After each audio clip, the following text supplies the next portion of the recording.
tell them, and that's what we want you to do by telling me what you're going to tell them, that you can tell them that they ought to get ready to celebrate this 150th year anniversary. Not celebrate, they say not to say celebrate, but to commemorate this 150th year anniversary of the war between the North and the South, that in a real sense gave Africans their freedom with the 13th Amendment to the Constitution, the 14th Amendment, their citizenship rights, and the right to vote with the 15th Amendment. You think you can express that to them?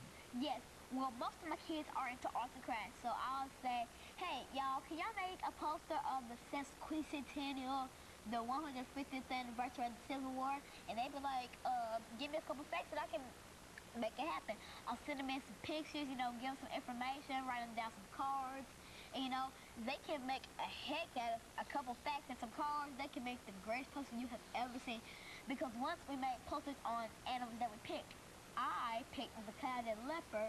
Somebody picked the American alligator, the meerkat, the monkey.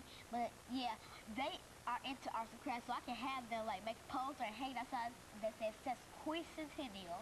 Okay, and so you think that as Tennessee prepares to celebrate over the next 5 years, next 4 years, I think up until 2015, from now until 2015, that Tennessee is prepared to celebrate in the state of Tennessee to celebrate the commemoration of this great event, and that many activities took place in the state of Tennessee. You think you can get that across to them as well?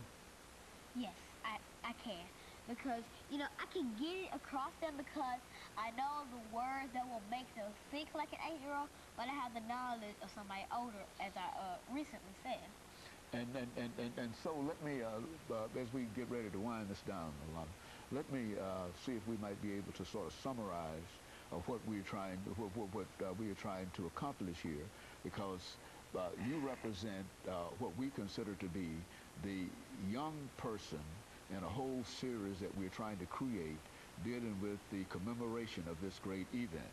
And we want young people to know more about the commemoration. And we feel that if you can deal with the young people and talk to the young people in reference to it, as you're doing now, they will say to themselves, well, you know that she's only 8 years old and she knows something about what happened, and so I can do the same. I can go to class and say, hey Trinity, do you want to know about the Sesquicentennial? And she'll probably say, oh yeah, let's learn about it. And I'll tell her about Harry Tubman and what battles or Vestry did. And I'll explain to her, and then she can tell her friends and stuff like that. But yeah, I can really get them to understand that, because it means a lot to me for them to understand that, because them being 8 years old and understand like that, by the time they're 13, they'll be understanding physics.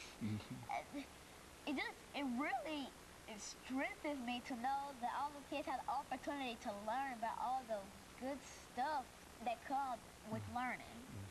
Very good. Lana, we've got about a minute. Let me, over this last minute, thank you for coming by and giving us that excellent information.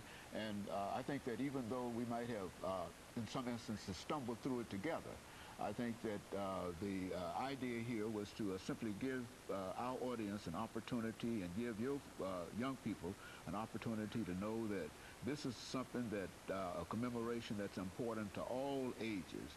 And I think that when we go down to the 8-year-olds, it also indicates that all ages really mean all ages, because if your group understand more about the events leading up to this commemoration, then certainly the older individuals and older children will also know. And I think that we can say that Tennessee will have a successful commemoration of this great event. And of course, let me encourage our audience to tune in again next week for another informative edition of Comments.